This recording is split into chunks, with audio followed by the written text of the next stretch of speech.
সুন্দর অপরূপ দৃশ্য, তাই না? আসলে এটা কোনো ড্রোন শট নয়। আমরা গেছিলাম ঘুরতে। কোথায় গেছিলাম সেটা আপনি দেখবেন।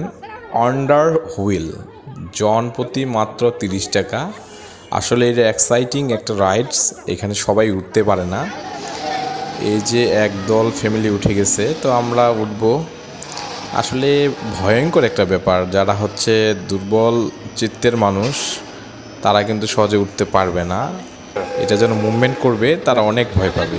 দেখো ভয় পাইছে, ভয় পাইছে, হা হা ভয় পাইছে। তো যাক, আমি আশা করি আপনারা ভয় পাবেন না।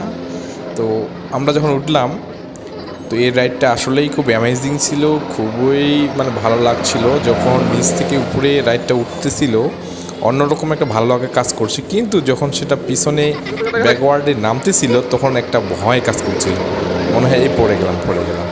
আসলে ফিলিংসটাই এরকম ছিল। তো আমি সাথে ছিলাম। আসলে একটা অ্যামেজিং, যখন আমরা উঠি উপরে নিচের যে দৃশ্যগুলো দেখতে খুব সুন্দর লাগতো, বিশেষ করে সবুজের যে ভাব, এবং তার নিচে যে অংশগুলো আর অন্যান্য পার্টগুলো ছিল, অন্যান্য রাইডসগুলো ছিল, এগুলো দেখতে একটা অসাধারণ লুক ছিল। আমার খুব ভালো লাগে এই সমস্ত চ্যালেঞ্জ রাইডসগুলোতে উঠতে। যেমন নন্দন পার্কে গেছিলাম, সেখানে অনেক ভালো ভালো রাইডস রয়েছে, সেগুলো খুব পছন্দনীয় ছিল। আর আজকে যে ভিউটা দেখছেন এটা আসলে ফান সিটি, যেটা উত্তরবঙ্গের ঠাকুরের পীরগঞ্জে অবস্থিত। এখানে মোটামুটি ফ্যামিলি এবং বাচ্চাদের নিয়ে টাইম স্পেন্ড করার মতো কিছু রাইডস রয়েছে, যেগুলোতে উঠলে আপনাদের ভালো লাগবে। বিশেষত বাচ্চাদেরকে নিয়ে আপনি সময় কাটাতে পারবেন।